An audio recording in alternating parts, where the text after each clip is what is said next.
Hello, everybody. Welcome back to the Marvel Institute of Technology. My name is Riley Rosebee, and I'm thrilled for today's video. It is a nice conversation with my dear friend Sam Bregman. Now, Sam is the founder of Melts Strips. I got some here, right? Melts NAD plus dissolving strip. So rather than having to use needles, injections, stuff we don't want to deal with, Sam innovated, took leaps of innovation in the supplement strip, I guess just in the supplement space, and created the supplement strip space. So as you can see, here is my melt strip. I'll put it on my tongue, press it to the roof of my mouth, and I'm off and running.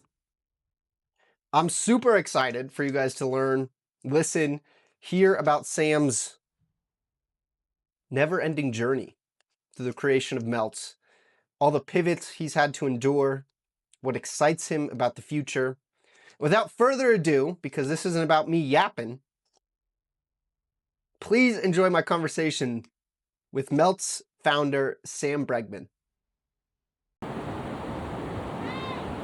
Around 2 years of R&D, went from strips that tasted really, really horrible. Like people were spitting them out. My roommates said they tasted like dog food. I think they were not great. To now strips that are pleasant tasting and everything from lemon drop to Japanese mint, orange creamsicle, you name it. It took time to figure out where the opportunities were, and I think you have to go deep enough in a space to find the opportunities that are the real unlocks for growth, because those aren't going to be advertised, in a social media post or a blog or something. That's how I'm going to play the short game. It's just live streams. Like I don't know. I'll also take some of the little videos if I am just speaking into my phone and like sharing it on Instagram. I'll put that up on some shorts, but like I'm not trying to play the short form. Quick hooks. It could be a mistake, but why not? Why not? It'll work out. It'll work out. But I'll try and get some creek time, river time, either today, tomorrow. We got the 4th coming up on Saturday, right? And then Okay. we'll jump into us talking about the melts because I don't have them here physically. We're waiting on the UPS because we don't have drone delivery yet. No, we need some UPS drone delivery. Let me see Dude, when we this is need supposed some to arrive. UPS drone delivery. Also, Do you want to hear was the something guy's crazy? name? Go ahead. Oh yeah, sorry, go ahead. No. I want to hear you first. Jeff Tang, was that his name? Maybe. I don't know. Asian guy. Yeah, kind of an Asian guy. Yeah. Okay, yeah. So he tried. He made some BPC strips recently, and had like a peptide party on SF. I gotta, I guess, send him some peptide strips. There's There a you go. market untapped over there. Also, on my camera, it's showing your video is frozen most of the time. Is it showing like that on your end too, or is No, the it's Wi-Fi thing? probably, dude, I don't have the best Wi-Fi here. Like I think I'm Gotcha. working with like 20 megabytes or something really weak. Oh, okay, you're So, good. yeah, it does record though, locally on each one of our devices. So, even if it like kind of freezes or something, hopefully it's smooth enough though so you can make out and like there's no issues with the conversation. Um, Yeah. I do want to share, maybe we save it. But dude, so I've been tracking this FAA flight registry data for a couple months now, right? Drones are taking off because they're adding drones to that list. And in Hmm. the, what, 3-ish months, Zipline, right? Hmm. The drone delivery company, they've added almost 1,300 drones to the flight registry in like 3 months. I Really? don't know how to get allocation into that private uh, company, but dude, they are. I mean, and the next company is DJI, 535, and then you have Cirrus at 150. So like they're just blowing it out of the water, um, in that capacity. So super A lot exciting of drones. stuff for that. I know that Cirrus to drones too.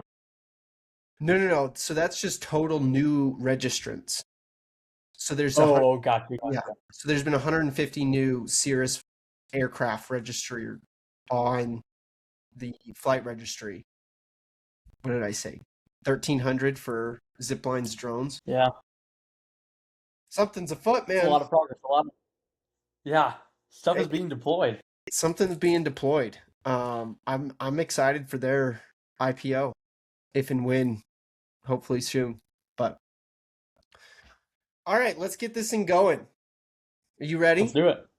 I am. Do you have questions for me? Because I have questions for you. You don't have to Um, ask, but just like in your mind. yeah, it was. I guess I got a high level. Is there a certain way you want to take the conversation? That I don't want to end up yapping and take things in a different direction too much. Dude, I'm If trying to play as loose as possible with this. So okay, like it's kind of just like two homies hanging out. Um, like I said, you're an innovator, you're a creator, you're an entrepreneur. You've made countless pivots, you know, from where we were working out at Planet Fitness together to where you are now. Like, I think at one point in time you were talking about doing granola bars with electrolytes at the gym. Electro bites. Yeah. Electrobites. Electrobites. That's going to be a sound bite right there. Gosh, that was so funny. But no, man. I mean, just kind of want to keep it free flowing. Uh, I don't want to say like Joe Rogan style, but like I really appreciate how it's very organic. He has some structure to the conversations, but it's not like, okay, Sam, so tell me about when you knew you needed to create melts and that one Yeah, moment when everything aligned and the stars aligned and you woke up and you all of a sudden had a company, right? Because like you and I both know that's not how it works. You have an idea, you play with it, you fail, you iterate, you play, you fail countless times. So that's kind of what this is. Like let's just iterate, fail, hopefully not too epically, but yeah, sounds alrighty, good. folks. Well, I'm here with Mr. Sam Bregman, the founder of Melts. Melt strips? Just melts? Getmelts.com? What's the official company name? Melt supplement strips. Melts supplement strips.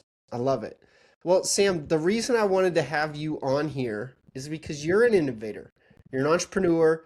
You've made countless pivots. You are, innovating the supplement nutrition landscape. So I figured why not start with some good friends on the channel and we'll see where this goes. Let's do it. Okay, Sam, so walk me through your journey. Not like your whole life journey, but just the melts journey because just before we came on here, I made a comment about one of the pivots you went through. Goodness gracious, what would that have been, like 4 years ago, 5 years ago? Oh, Yeah, sorry. I started R&D in 2020. Yeah, 4 years ago. 4 years ago. Sam, I'm so sorry, but did you see my light cut out? One No. second. One second. Okay.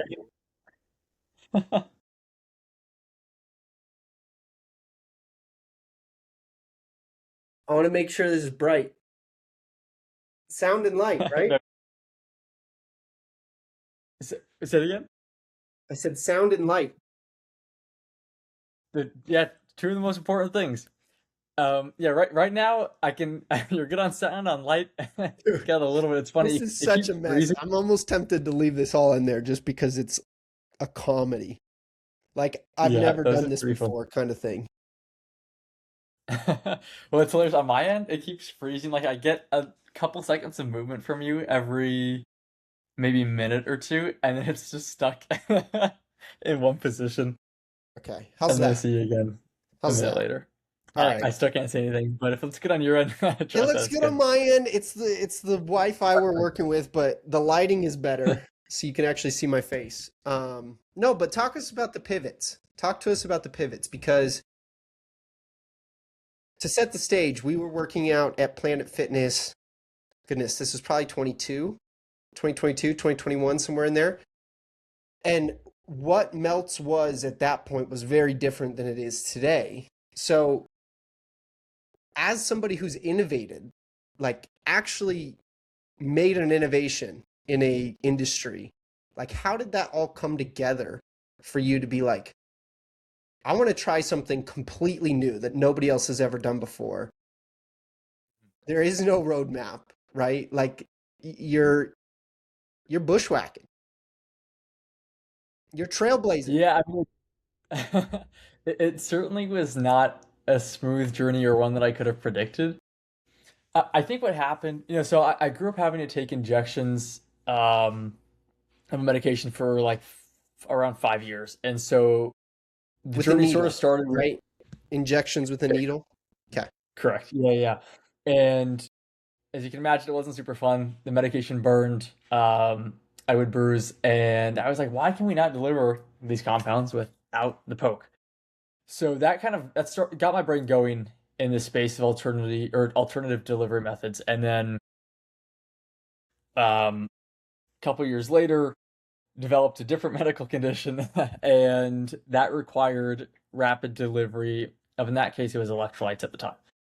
So when I'd get sick, I needed aid quickly, and I didn't want to go and get IVs or wasn't able to if I was on the go or traveling. And everything, electrolyte pills were a typically a slow onset time with their performance, so that didn't really do the job. Pretzels, only do so much.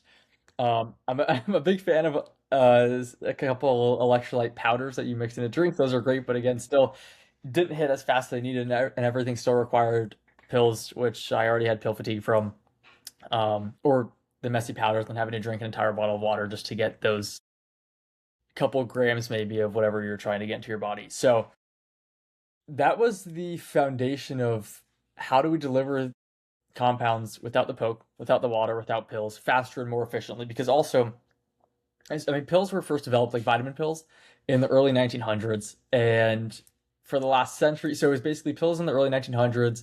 Then powder supplements came out around half a century later. And so what happened was people got tired of the pills, powders came out, then people got tired of the messy powders, and then gummies came out, and then people got tired and realized that those were full of sugar, sometimes more than candy, actually. So then it's like, what's the natural progression of what's next? What's cleaner, easier, faster? And strips are that. And so it's funny, a couple years ago, I did not know, like before we started R&D, I didn't really know that strips were even an option, which Listerine, man. Come on, keep your breath well, fresh.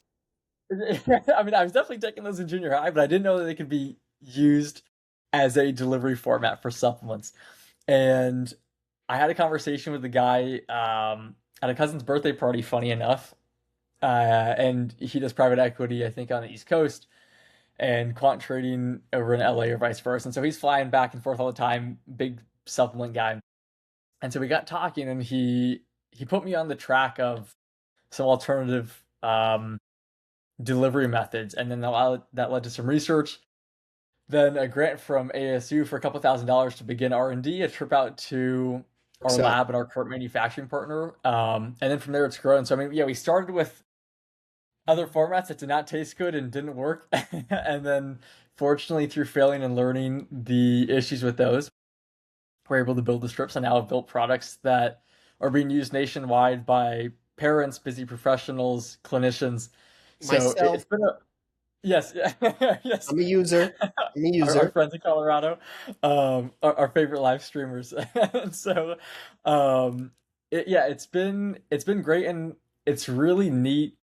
As you said, like we are helping pioneer the next generation of supplement delivery, and we're excited. We're becoming a leader in the space, and hopefully, over the next couple of years or decade or so, we'll really be the dominating force there. No, I love it. And I think you said something that's really, really important. Like, why is failure so essential when you're innovating? I know, like, maybe this sounds like a silly question, but like, you're not going to go stumble upon a new way of doing something without failing at least once. Like, you're not going to just pull up and hit spot on the bullseye, like first go. So how many different iterations when you went and started leaning into the supplement strips did you go through? Because Yeah. if I remember correctly, like this wasn't just Riley, we're gonna do supplement strips, and then the next day you send me some, and it's like, dude, go sell this. Yeah, no, it's definitely and there was a learning curve for me for sure. I mean, we spent 2 years in R&D on the strips, 2 years on the and strips alone. So even we, after everything, like once you got to the supplement strip ideation, it took 2 years of R&D to continue that endeavor to get a finished product. correct. Yeah, Dude, and like one of the main challenges is with the strips, because of the size. I mean, they're incredibly small, very, very thin. There is a limited amount of ingredients that you can include, and so with certain actives, um, or even some of the raws, they have a very bitter taste, for example. And so you have to mask those, and masking them can be really, really hard. So, like with our first product, I mean, every single batch was tweaking a little bit of this, a little bit of that, trying to get the flavor where it was to the point where my mom didn't want to peel it off the roof of her mouth and spit it in the sink. So, it definitely was learning. But I think one of the main things that I found throughout this process was like thinking back to business classes in college, there's that typical project of come up with a business idea, pitch it to the class, and then if you want to try to turn it into something. I think it's a great exercise, but a lot of those ideas tend to be very low hanging fruit that are hard to actually turn into like a profitable scaling company. So for example, um like a laundry service for dorm rooms. okay. Cool. Like Dude, I would have maybe. eaten that up. I would have loved that. Yeah, there's definitely a lot of students who have tried here in the valley, and I don't know, maybe the go-to-market's a little off or something. But I think what's tough is when whether it's a new business idea, R&D, whatever it is, um, the first stage is like you have to get those low-hanging fruit ideas out of the way, and then as you get deeper is when you start to come across the new novel stuff. You start to be able to develop things that people haven't thought of before because you have variables that weren't in the equation previously that you can now play with. You learn how to, for example, in our case, do R&D a lot more efficiently. And then also like who do you need to bring in potentially to make that process a lot more successful. So um yeah, I mean around 2 years in R&D went from strips that tasted really, really horrible. Like people were spitting them out. My roommates said they tasted like dog food, I think. They were not great. Um to now strips that are pleasant tasting and everything from lemon drop to Japanese mint, orange creamsicle, you name it. So definitely it's good. But yeah, it took time to figure out where the opportunities were, and I think you have to go deep enough in a space to find the opportunities that are the real unlocks for growth, because those aren't going to be advertised, in a social media post or a blog or something. Like Of course. if there's a spot to capitalize on, it's likely that private companies are going to do that. So just make sure that you're jockeying into position and getting yourself in that spot to take advantage of those opportunities and become aware of those is, I think, one of the things I've found to be most important. Okay, so you were involved pretty heavily with the entrepreneurship program at ASU, right? Like you got some funding, Yeah. you won some awards. ASU is Yeah. So known to they were be the one of. number one in innovation. How was that whole Yep. process? And like, what do you wish you could have told yourself going into that process? Because I went through a similar program in high school. They actually like helped us launch a business. Me and some buddies, we created a water bottle company. It was super cool. It changed colors when you put in cold water, like kind of like a Coors Light can, but it was a metal water bottle. But like that process of building a business kind of in a classroom sandbox setting versus like going and getting your ass kicked real time in real life. Like, how was that process different? And, maybe to some entrepreneurial students out there who are currently at ASU or anywhere around the world, like, how does that process differ from reality, like getting out of the education system? Yeah. I mean, it's certainly It's different. Like when you're in pitch competitions for grants, like smaller grants, it's such a different environment than trying to raise capital from sophisticated investors. And you've done both. It's I think it's important to know you've done both. Yeah. yes, and yeah, lots of learning. Certainly, very very different process. I mean, early on, especially like a university pitch competition, you're selling yourself and the hopes that your idea, your vision is going to become something. Um, but if you lose the money, the company goes to zero. It's a grant. The university, I think, sees them as losses, and if it turns into anything, then awesome. So there's also less of a, I mean, certainly responsibility to go and build with the money and try to produce results, but less of a fiduciary responsibility than taking on actual capital, whether it's a couple 100,000 or a couple million to start. And I think I mean, through the early on process through raising, you just learn how to play the game. So, like for example, early on, ASU has a program called Venture Devils where we got our first 5K to begin R&D, and that was like okay, like learn how to sell myself, um, get a couple of the judges to like me because like one of the judges in particular, I mean, she sold a previous company for I believe it was 100 million plus, and she told me after because she liked me a lot and believed in me that she helped me go from what would have been $2,500 to 5,000. That certainly made a big difference early on. I got us a couple more rounds of R&D, and so learning how to play the game and then following up and build the relationships with people there helped with future trips and additional grants. Um, and then leveraging those faculty members to figure out what other opportunities are there out there. If it's another pitch competition, if it's a written grant through the school, we were able to get a little over $8,000, I think, through basically grant pitch competitions, which when you're a broke college kid, that's a lot of money, and it's really helpful to go and Dude, when you're start some. starting from zero, that's a lot of money. You're like, oh my goodness, I can go change the world with this. Exactly. And then the next tier of the ASU ecosystem, kind of once you get past those initial grant opportunities, is what's called the New Venture Challenge. So it's a 9-week investment competition led by a guy named Scott Wald. He's a serial entrepreneur, um, incredible mentor, very, very nice guy, and also very real with you, which I appreciated because it's easy when you're early on, to get the fluffy feedback. Family and friends are like, oh, you're the best entrepreneur ever, and this thing's gonna go great. That's usually not the reality. And so having somebody who will be very direct and push back on basically everything with constructive feedback is so helpful. And it wasn't just him; he brought in other very experienced investors and entrepreneurs.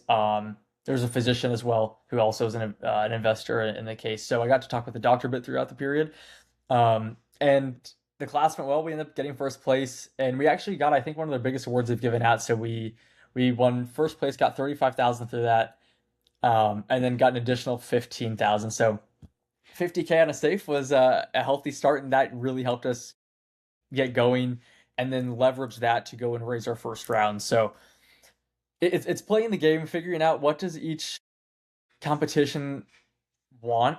With investors, it's like I found you can't really go and tailor things too much to each specific investor. You need to be yourself in the company and sell that. And if it's a fit, if it's a fit, or if it's a fit, it's a fit. If not, then maybe something else on the line works out. But with the pitch competitions, like there's definitely goals, it seems, that each of these competitions have, and just making sure that the pitch and your company aligns with those, I found to be really helpful. And it's like have fun too. They don't want necessarily somebody, in a fancy, like it's not a hedge fund meeting, it's a university pitch. So be yourself. Um, the entertaining pitches, of course, with a good business behind it, always seem to do better than the super uptight ones. No, I mean, you got to have fun, right? That energy is contagious. The judges can feel it. Your future customers can feel it. The suppliers and the folks that you're working with in the R&D, you carry that enthusiasm, that energy, like they're going to want to help you more and help you get across the finish line. But let's kind of pivot a little bit to more like what excites you about the future, right? As somebody who's innovated, continues to Mm-hmm. innovate within your own industry. Like I don't know if you feel the same way, but AI, flying cars, drones, like you mash all of these things together and it's like I have no idea what the next 50 years is going to look like. Like we are truly going through a renaissance period. And I know we went to an event, gosh, it was probably 6, 9 months ago down in Tempe, and we saw some drone Uh-huh. guys. But like, what else excites you about the coming age of all this technology? For better, for worse, like, I mean, you could have some cautionary tales as well. Yeah. I mean, I think the whole idea, at least right now, that like robots are going to kill us is very unlikely. I don't think that's going Dude, to we happen. gotta we gotta kill that narrative. We gotta kill that narrative. I know. Robots are not gonna kill us. I mean, unless we're being stupid, right? Like, Yeah. I mean, I think certainly the transportation method, which I know you and I have talked about uh, pretty extensively, like flying cars and being able to leverage vertical transportation instead of being confined to the ground is such an interesting change. And the infrastructure, right, is already being built out, and whether it's package deliveries or human transport or medical transport, there's a lot of opportunity there. I think it's really going to continue to scale, especially with the implementation of like AI guided flights where you don't need necessarily a person with a controller to control the drone throughout its flight to the delivery point and then back.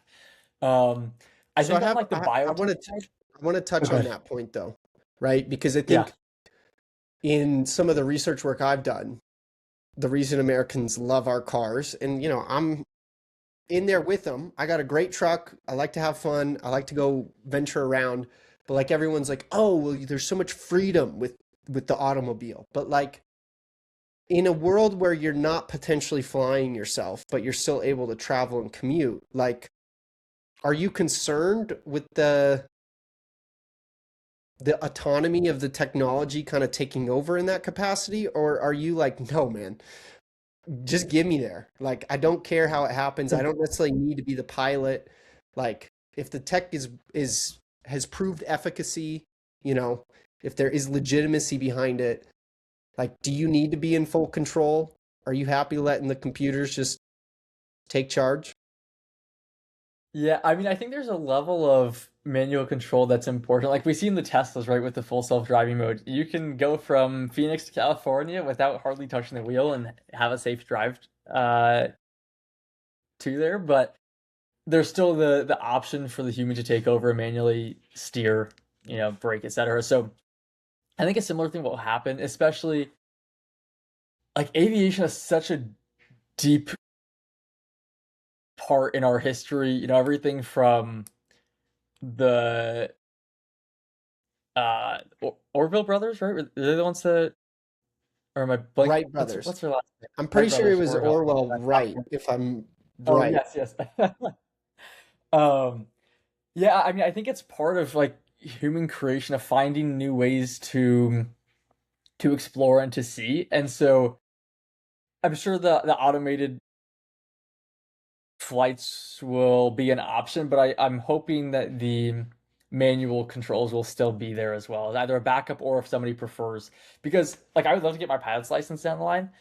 Yeah, it'd be fun to have like a Tesla in the sky, but like I want to fly sometimes too. It adds another level of immersion into the experience, where you go from being more of the creator of the experience instead of just the experiencer. So I think it'll be really neat. And I also think we'll probably see some people going back to a lot more prehistoric methods of transportation. So whether it's cars, maybe there's more manual. Like I know some of the sports car companies, Ferrari and those folks, the recent EV drop, it was not a winner for them. And Come on, so, man, you got to give Johnny Ive some love. I think he did a good job. yeah, I think I mean the car looked okay, but I don't think it's it going to was sell 10 super well. years too late, in my opinion, right? Like they should have been on Yeah, that game long ago, but I got to give credit yeah. where it's due. Johnny Ive is a legend, so I'm not going to No, dog he's him. a great designer. The Instagram comments are just not loving the vehicle. So, Okay, but are yeah, they yeah, buying the vehicle? That's what I want to know. Like, are they a customer? Because, it's not a yeah. vehicle for everybody. So, like, unless you got the bankroll to go buy one of those, in my mind, like, take your opinion and go yell at clouds. Yeah, no, that's a fair point. I think what they're gonna do, I mean, I don't know. Ferrari seems to have a history of having buyers, need to acquire various vehicles to then get the higher level, more desirable options. So I have a feeling that the loose or whatever it's called will be one of those sorts of things. But yeah, I I mean, I haven't think seen we'll one see in people like, Aspen yet. I don't know if they've even started delivering, but I know they're gonna come up there. yeah, when you see your first one, you'll have to Oh, take a dude, photo. I'm gonna freak out. I'm gonna be so Yeah. excited. Yeah. Oh, that's awesome. But I think with planes, we'll probably see also more people getting into aviation, but flying maybe older Cessnas or that kind of stuff, so they have a full manual controlled experience. I think that'll be neat. And then kind of going back to the AI side, like away from transportation and into more, I guess, biotech in this case. AI has already proven to be incredibly impactful in drug discovery. And I think that's going to be one of the biggest leaps forward in how fast new drugs can be identified and created. It's going to be a big breakthrough, and I think it's going to save a lot of lives. And even, whether it's pharma application or in the supplement space too, like it's something that I'm keeping my eye on. Of is there tools that would make sense for us to use down the line as we potentially develop new products? So I'm super excited. I mean, Claude is like my personal What's assistant as well. So on a of daily course, basis, I'm a big fan. best friend. What's the FDA doing?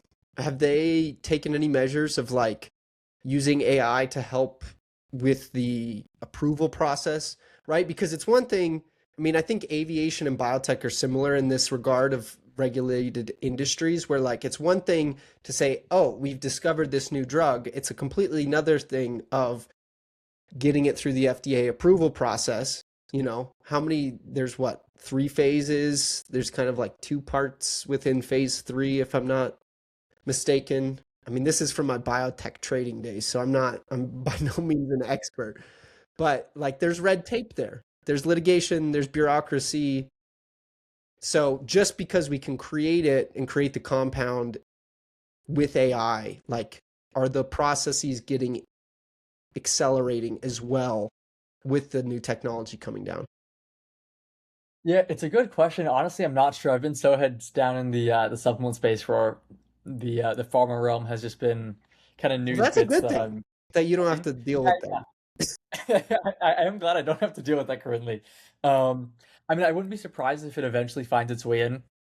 My guess is just because regulatory stuff seems to be typically slow to change, it'll probably be more on the innovation discovery side.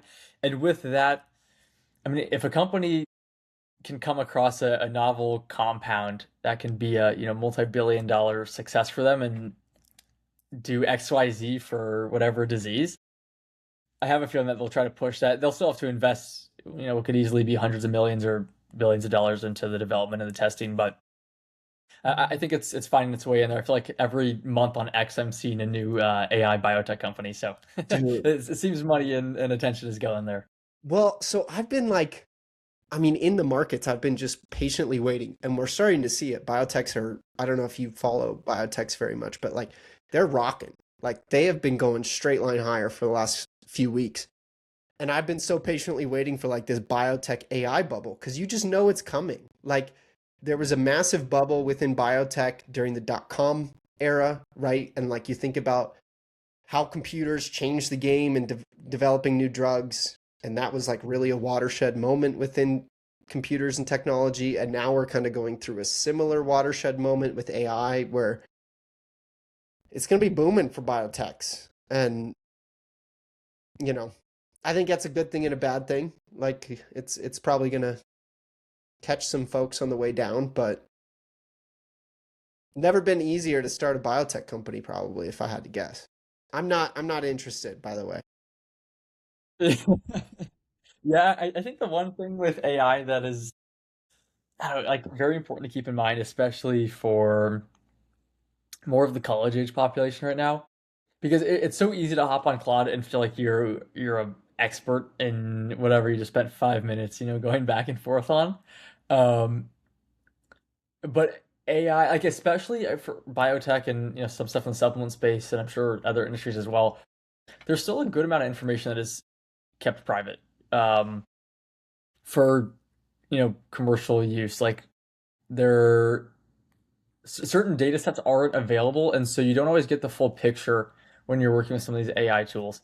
Um, and so for folks who are knowledgeable, like if they have their PhD in biochem and have done a lot of research there, they're probably super, super excited. But um, I probably wouldn't advise a, I You're don't know, saying you're econ saying to college the grad or like, 14-year-olds watching this, don't go start a biotech company just because you got Claude. Is that what you're saying? yeah, maybe stay in school a little longer, work on some side projects before you go Well, and I mean, race dude, for a new. I guess my approach to AI is a lot to like, I mean, and you could push back on this, but like to me, AI is very similar to money and just capital, right? In the sense that it's just a magnifier. It accelerates the Yeah, timeline, it magnifies your ideas, you have more of a voice, like you can go out and do things more. So if you're already an expert, yeah, it 10x is 100x is you, But if you are still starting from square one, like 1 times 0 is 0, right? Did I do that the is math correct. right? Yeah, you did, at least if my math is correct. I mean, hey, dude, I went to ASU just like you, so I mean, Yeah. I'm no Ivy educated man. I want to go But back to aviation though. yeah. It is the Harvard of the Southwest. I want to go back to the aviation standpoint though, because you have had a unique opportunity of flying, not just commercially, right? Through this whole journey, you've met people who've opened different doors for you. That magic of what regional based and like private aviation unlocks, not just from I can post an Instagram story and I'm in a private jet, like fuck that. Yeah. The real No, unlocks in time efficiency, productivity, and just how you think about the world, right? Like we have a mutual friend, Brett Conrad, who bought a plane a handful of years ago, and when I saw like how their entire lives changed, their relationships within their family, their business relationships, the relationship of just like playing, like being able to jump in a plane and go fly somewhere fun and like that's your weekend, or like connecting with family who might be a couple states away and it's not that big of a deal. Like did that did that change your mind of like, oh my goodness, I need to get in the air more. Like this is I can't do what I want to do unless I have this ability or these means. yeah. It was a total eye opener. I mean, like, so the first private flight that I was able to experience, um, the gentleman who invited me on, he made a joke that the plane was like a time machine. And I was like, Boom. Yes. 100%. yeah, yeah. And I thought it was fun. Like I laughed. I'm like, okay, cool. Like it was, I don't really know what that means, but I guess we're about to experience it. And I mean, so that day we went from Arizona to a neighboring state where our manufacturing facility is. Did or had a meeting with the lab team, completed R&D, at least that batch of R&D, and got back to Arizona by like 1:30 p.m. It was insane. If I was to take a commercial flight and do that same thing, it would have taken me probably at least double the time. Spend 2 hours in the airport, half an hour commute, the slow boarding process. You're on the plane, I was going to say, good luck maybe some getting like a smooth taxiing, landing. Like, you're probably sitting on the plane for an exactly. hour doing nothing too. Yeah, some dude's like asleep on you. It's just it's just such a different experience. And then if you have a meeting to get to, then you're stuck at the back of the plane waiting 30 minutes for everybody to grab their suitcases and then slowly walk off. So it was totally different. I mean, it was one of the main changes that I have been able to experience, and like a mindset shift that I've adopted throughout this process has been really going from like, in high school, for example. Feels like you've got a lot of time, you're hanging out, you're chilling with your friends, you're going to class, you're playing sports, whatever, You're but there's sitting in not the really like parking a how lot. do I Do you guys ever yeah, hang out in you're the not parking lot? yeah, we chat after classes and stuff. But I don't think many people in high school are asking themselves the question of like, how do I have the highest level of operational efficiency throughout my day? And it's like once you start a business, you're forced to ask that question because you're wearing so many hats. There's so many things to do in order to try to grow and reach, especially if you have investors, like a sizable exit. And so that flight was one of those things where I'm like, wow, like if you're trying to really build something, or if you are scaling a company that's already very successful, private flights can be a really, really big time saver and maximizer on efficiency for that day. And also just the experience, like everyone on that flight, it's so easy to have such positive, powerful conversations in those settings because everyone's happy. Who doesn't want to be flying private? Like, you walk up to the hangar, the plane's ready to go. You taxi off in 5 minutes. You're in the air. The plane is beautiful. There's no like, if you have to use the restroom, it's a nice Easy experience instead peasy. of, yeah, the, Although the I janky. Yeah. had to pee in a bottle. I've had to pee in a bottle up in the air. Dude, Okay. that's a So different that's, I mean, story. yeah, yeah, maybe on like a Cessna, if you're flying like a plane that's maybe a different caliber. It's a bit different. Um, and yeah, it was just crazy. Like when we left, I was like, wow, like that was so much that we got done so fast because of the method of transportation. So incredible experience.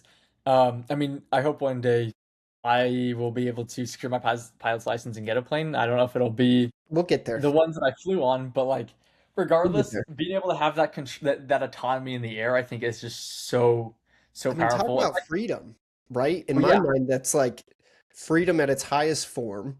And I am a little disappointed just within the private aviation industry, but like this is just humans being humans of like we're so focused on the glitz and the glam and look at all the $100 bills that I have that are fake on the counter of my private jet. Like that's not what it's about. Like what you're saying, dude. Like you got things done. If you would have had to drive, make that drive.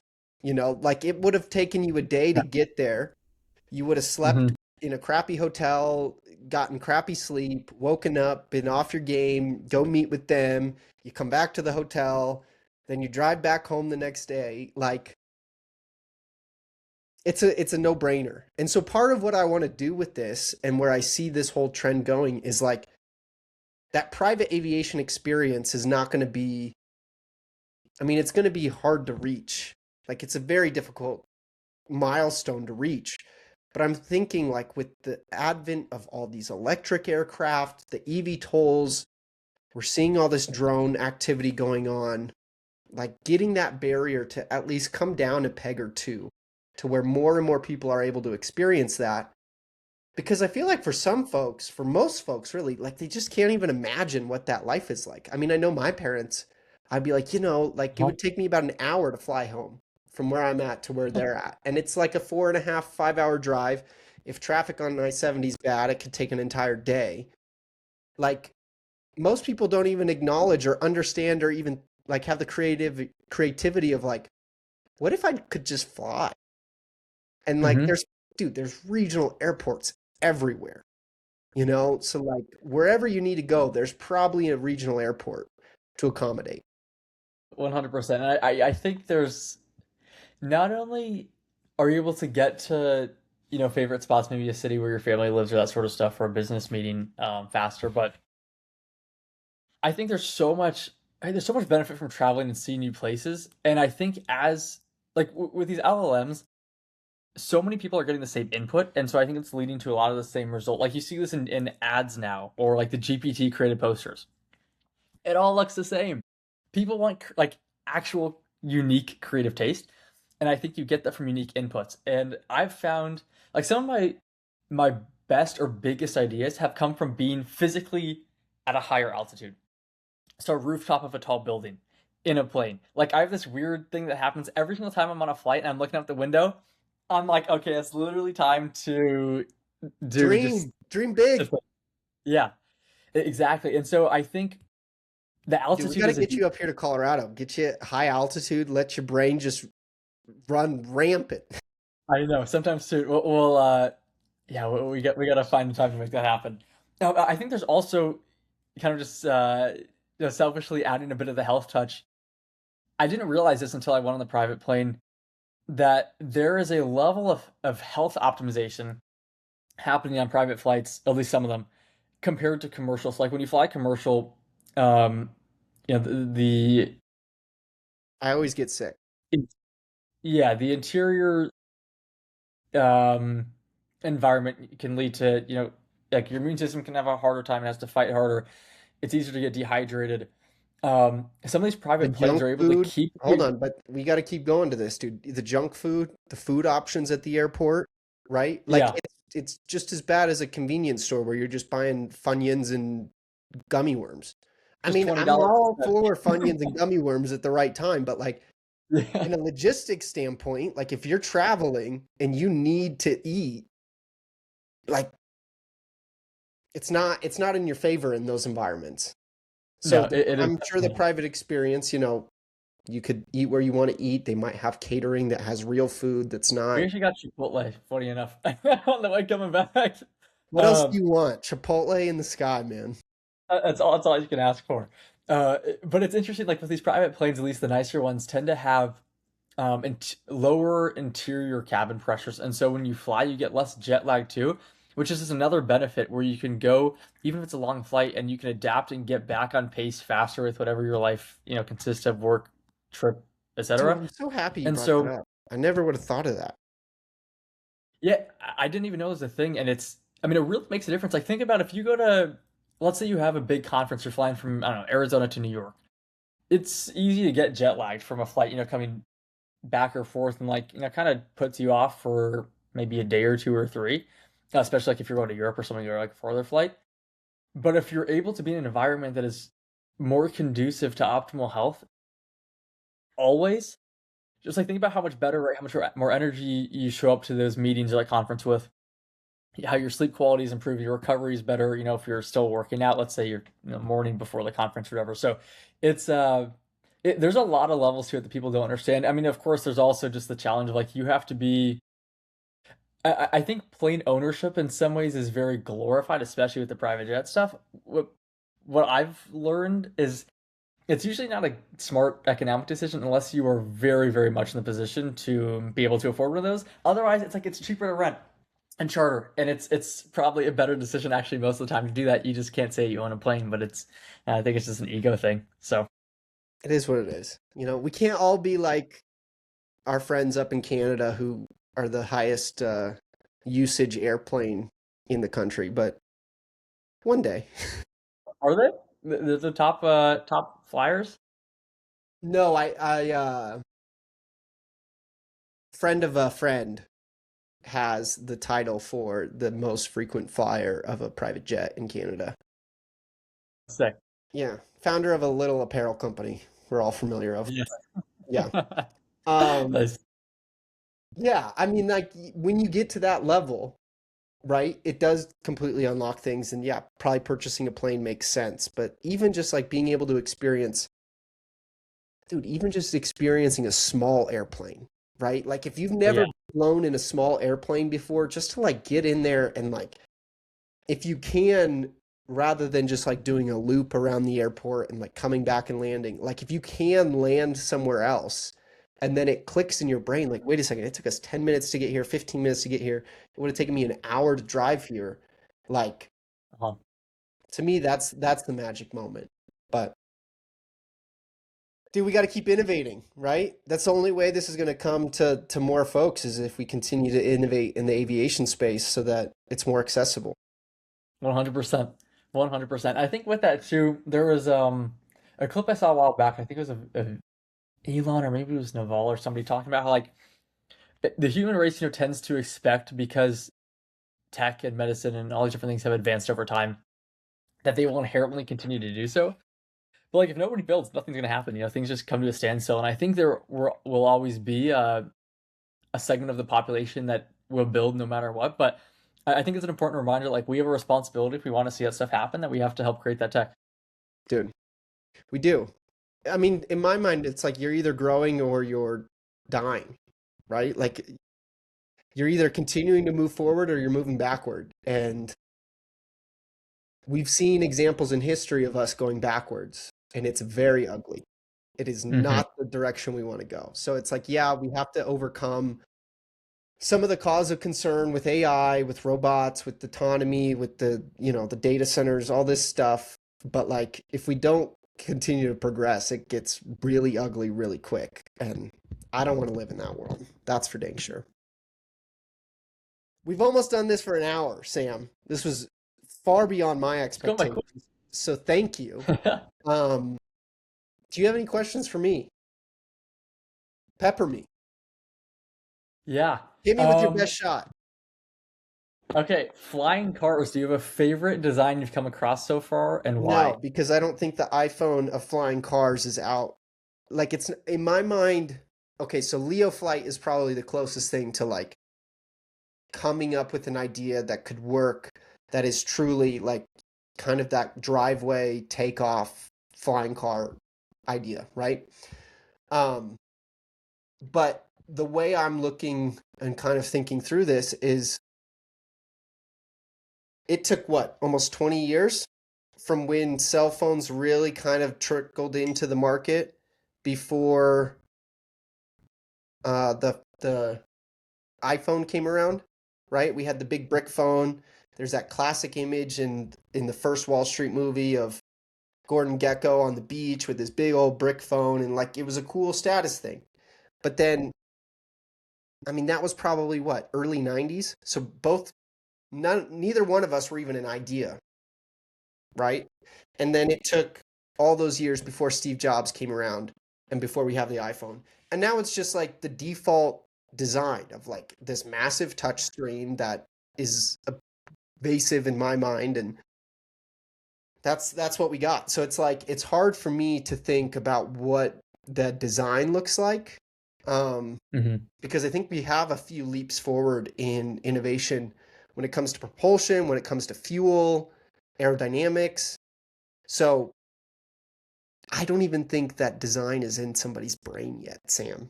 I think we have like a few more steps before somebody's like, oh shit, what if we do this? I am really excited about magnets. I don't know if I mentioned this to you, but I met a gentleman just through LinkedIn who is designing magnetic propulsion aircraft.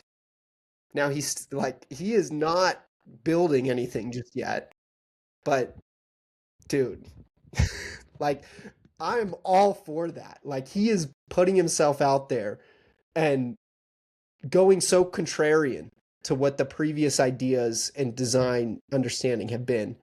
And like to me, that's where the magic is going to be found. I don't necessarily think the magic is going to be in eVTOLs. I think that's a good first step. Get the flywheel going. Get us to like dream about innovating in aviation. I don't know if you ever read that Jay Storrs' Hall, Where's My Flying Car? But it I talks didn't about, know. dude, it talks about how there's just this massive stagnation in aviation innovation. And I know that's a lot, a big mouthful. But like since the 60s and 70s. So really like after we went to the moon, like we just kind of stopped trying to continue to put things in the air at like a really high level. Um, and so what happens when people start to believe that you can actually innovate in these areas? Uh, are you are you familiar with George Soros's law of reflexivity? I'm not. Can you teach me it? Oh man, so this is such a beautiful principle. So like everything's a feedback loop, right? We all coexist in these feedback loops, and the idea with the law of reflexivity is as an idea attracts more attention and attracts more capital, it it increases its odds of materializing in the real world, which in turn increases its odds of raising further capital, right? So you have this beautiful feedback loop that is driven by belief in capital and people's energy and wanting to progress. Now, sometimes these feedback loops move really, really quick and they blow up in a bubble, in a financial bubble, right? We've all seen those, the dot-com bubble, the tulip bubble, the 3D printing bubble in like 2014, 2015. We're in some sort of a bubble right now within all these memory stocks. But if you can break and continue, like that feedback loop doesn't stay stagnant, right? Like anything Mhm. else, it compounds. So maybe there's one company trying to create a new airplane design and they raise, you know, shits and giggles, 10 million bucks. They Mhm. get success. Somebody else sees it. They want to join them, or they start their own company, right? And then the total amount of funding that's coming into that industry jumps up to 100 million. Okay, for aviation, that's not a big number. Like you're still probably not going to get off the ground, pun intended.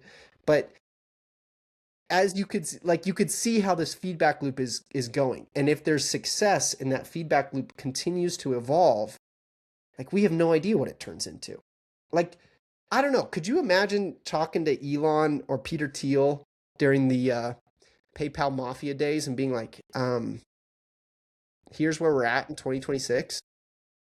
Like with any sort of accuracy, I don't think any of those guys could have fully articulated how the web, e-commerce, social media, how all this stuff would evolve. So we have no idea. Um, but you can't put the genie back in the bottle. That's that's my thing. So when I'm seeing these eVTOLs, when I'm seeing the drones, we saw the economics of war change within the Russia-Ukraine conflict, and Mhm. now drones are taking center stage. They're they're changing regulation around supersonic flight. So Mhm. I don't know, man. That's why I'm doing this though, because like I have no idea. I love it. I mean, yeah, I think when you're this early, I feel like if you're directionally correct, you'll end up being materially correct, at least in some regard. Um, and maybe it's like the strips where you work on, a lot of different things, and eventually you come across a totally unexpected new plane design or drone or whatever it is that becomes the thing, the winner. So we'll You know get what there. I'm really interested in is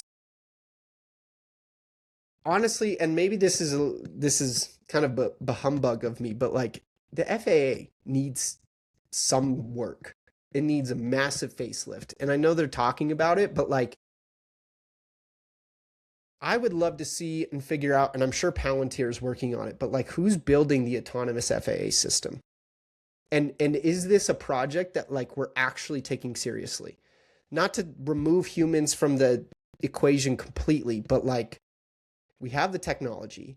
AI is fucking smarter than all of us, especially in something that data driven. There would be some times when like humans have to step in and make critical decisions, but like from a system smooth operational standpoint, like AI would probably do, run laps around us.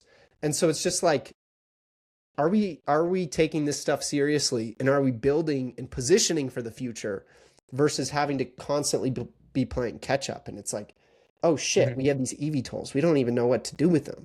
Like we don't have the infrastructure ready for it. Like, because then that feedback loop gets stalled and it gets slowed down, maybe blown up entirely. So I would love to see some like material progress on the regulatory side of things. A lot like what they did with the interstate system, right? Like that is a massive project that came down from the top that everybody bought into. And maybe that's harder in 2026 to get folks to believe in a project of that scale, but it certainly feels like it's necessary, especially if flying cars are going to come to fruition. Yeah, no, I think it's a very interesting idea. I'd be curious to learn more about the history of how that um, went from, proposal through Congress and approval to then was likely, I mean, I can only imagine billions and billions and billions of dollars in spend. And then like successful implementation, like where we can actually drive, across the country on roads that work and get us to the right place. So I think it's a great idea. I'm super, super pumped for where things are going. And I have a feeling that Riley, you will be certainly a part of this revolution in one way or another. Dude, I just wanna have fun. I wanna do hood rat shit with my homies. So this is some hood rat shit with our homies. Um, yeah, I mean, like let's kind try and go do something crazy, right? We only got one shot at this. Cool, isn't it? If you don't take a shot, it's like what I don't know. The idea of looking back and thinking that I live small is something that's so scary to me. So yeah, you have to take the Here's the shot. cool thing, Sam. I'm going to close with this. I'm going to close with this because this is a really cool thing. Like all my life, I'd been interested in, I'm probably somewhere on the spectrum. It's a spectrum, but like planes, trains, automobiles. Like I've always been obsessed. And I went down this Hmm. rabbit hole of moving to New York, leaning into the financial markets, working for financial market media companies, and like going all in on that capacity. And probably within the last year, I've made this slow pivot towards aviation and kind of what we're doing here now. As I'm on this journey with aviation, dude, the doors are just flying open. And I think that really speaks to just alignment within yourself and what you want to do and how you want to proceed. Because, like, the stars just start to align when you're on that right path, no matter how ridiculous it sounds. And maybe you had some of that experience where it's just like, how did all this come together at the right moment, at the right time?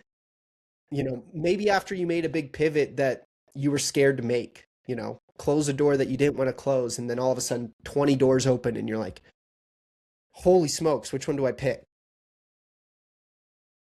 Yeah, I think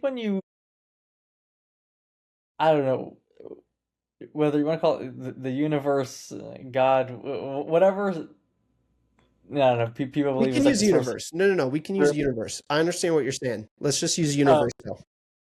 yeah, I think when you start working on the thing that is really the right thing for you, it's a different feeling, and it's like you know when it's there and you know when it's not. Or actually, you know when it's there, you might not know if it's not, or you might think it is. But once you come across the thing, I think it's like this undeniable obligation that you feel to go and build that because it's so much fun, because you feel like you are one of, or like you are uniquely the person who's able to go and implement that change. And I think it seems right that's like sort of, or maybe completely what you're feeling as you're Well, getting it's deeper just and like deeper into. there's more doors that open up and like you're met with more ease, right? Like when I was Mhm. trying to go work in New York, dude, I pounded on every fucking door I could. I wrote letters to different hedge funds, tried to get a job at them. Like all still while I was in school, I took an unpaid internship, lived in Bedside, Brooklyn, got robbed that summer. I mean, crazy things occurred kind of throughout that whole journey. And it was such a fight. Like it was always just this uphill fight. And like since I'm kind of like really leaning into aviation and what all of that entails, it's it's like I'm floating down the river versus trying to swim upstream, right? I think that's the 100%. best way of putting it, where it's like you're just going with the flow versus, trying to exert your will to create a specific outcome. Yeah. Yeah, it's certainly, I mean, like Rick Rubin says, I mean, I love that guy's book. Yeah, when you get in the zone, like it happens. It's natural, and you can, even if you don't have the technical skill, you can feel the right path, which is, I think, a super special thing. Yeah. Dude, let's end it on that note. That was great. That was great. Boom. Sam, thank you as always. I I'm so grateful for you and for Melts and for our friendship. And I'm excited to do this again. God knows where. I don't know. Maybe we'll be on a plane. Maybe in a plane next time. Maybe in a plane. How fun would that be? That would be awesome. But maybe That the would be awesome. plane needs to be grounded and maybe it needs to be like an old shitty airplane just so people aren't like, oh, these guys are just here for clout, you know?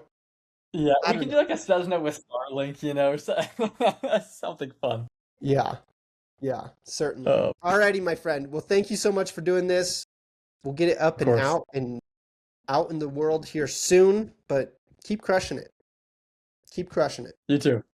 Thank Thank you you. for having me on. I appreciate Of course. Anytime. it.